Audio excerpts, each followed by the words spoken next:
Dan saya pikir harus diingat bahwa Tuhan mungkin maha pemaaf, tapi media sosial tidak.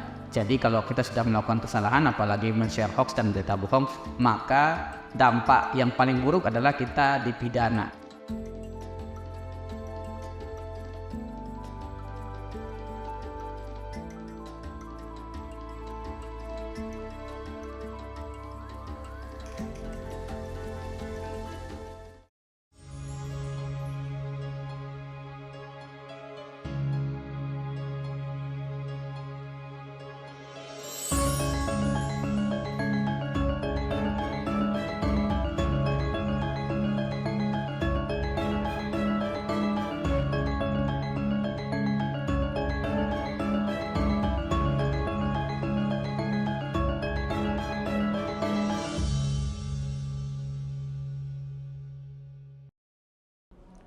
Assalamualaikum warahmatullahi wabarakatuh. Salam sejahtera untuk kita semua. Om Swastiastu, Salam, Namo Buddhaya, salam kebajikan untuk kita semua.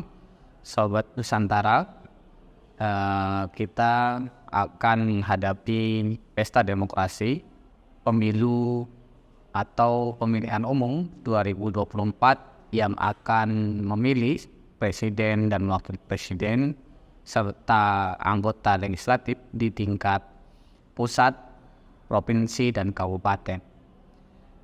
Dalam berbagai hal, kita selalu melihat bahwa pesta demokrasi tidak lepas dari berbagai konflik yang terjadi, karena ini berkaitan dengan tarik-menarik kepentingan berbagai pihak yang menginginkan untuk mendapatkan kekuasaan atau kemenangan di dalam kontestasi demokrasi yang dalam hal ini adalah pemilu 2024. Nah, di era digital, kontestasi itu, kepentingan tarik-menarik itu semakin kencang dan diwarnai oleh berbagai hal yang kadangkala dapat memicu konflik dan perpecahan yang lebih besar, yaitu menyebarnya hoax di media sosial.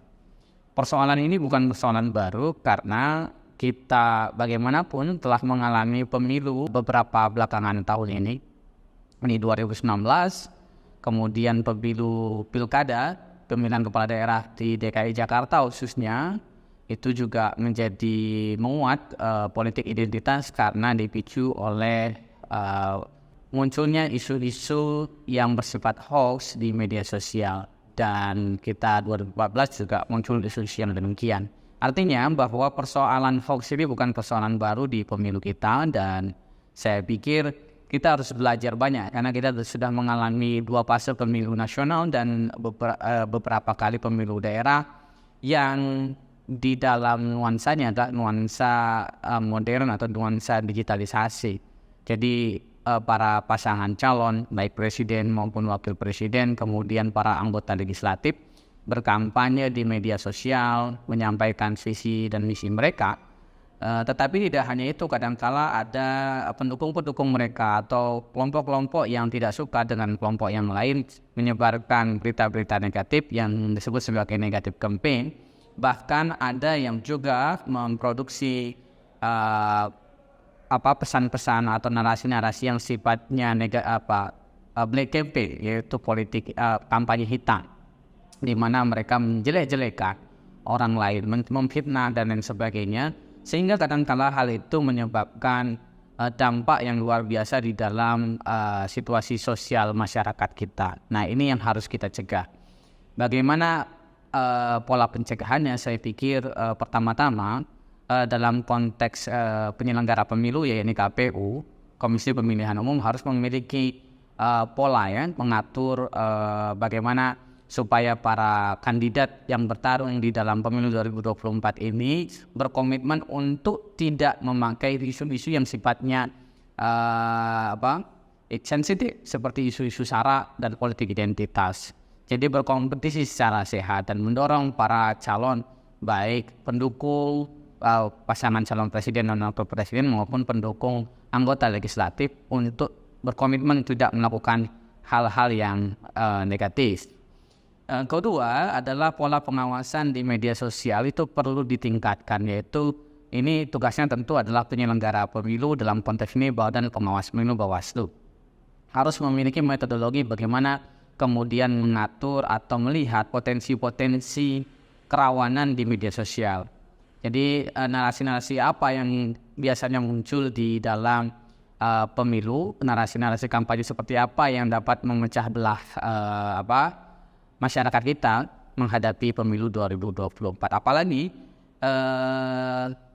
Apalagi masa kampanye di 28 November ini akan dimulainya tanggal 28 November ini, artinya suhu semakin panas.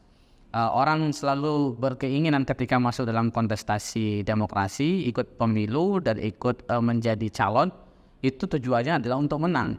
Karena tujuannya untuk menang, bagaimanapun biasanya cara akan dilakukan. Nah, sebagai masyarakat kita juga perlu ikut serta mengawasi hal-hal yang ini. Misalnya secara sederhana kita tidak tergesa-gesa untuk men-share misalnya pesan-pesan yang muncul, forward yang muncul di WhatsApp, biasanya grup-grup WhatsApp yang membicarakan soal-soal politik, karena kita suka dengan kelompok A kemudian atau paslon A. Ketika di-share narasi-narasi yang mendukung paslon A, kita kirim langsung tanpa kemudian membaca, padahal bisa jadi isinya juga menjelek-jelekan kelompok yang lain atau membuat fitnah dan sebagainya. Justru sebaliknya, ketika ada pesan yang menjelekkan kelompok yang kita tidak suka atau pasangan yang kita tidak dukung, kita secepat kilat membagikannya kemanapun, padahal belum tentu isinya adalah sesuai dengan fakta terhadap pasangan yang dituduhkan. Nah, ini kan kadangkala dapat menjadi semacam bumerang dan ancaman bagi kita dalam berbangsa dan bernegara. Oleh itu, sederhananya di era digitalisasi ini semua komponen masyarakat harus bijak, harus aware, harus punya saringan terhadap segala informasi yang masuk di media sosial. Yang paling penting adalah tidak mendorong politik identitas dan sara di media sosial. Saya pikir begitu. Kata kuncinya adalah saring sebelum sharing, dan saya pikir harus diingat bahwa Tuhan mungkin Maha Pemaaf, tapi media sosial tidak. Jadi kalau kita sudah melakukan kesalahan, apalagi men-share hoax dan berita bohong, maka dampak yang paling buruk adalah kita dipidana karena menyangkut dengan UU ITE, yaitu berita hoax dan fitnah. Saya pikir terima kasih kawan-kawan. Semoga pemilu kita damai di 2024. Salam persatuan. Assalamualaikum warahmatullahi wabarakatuh.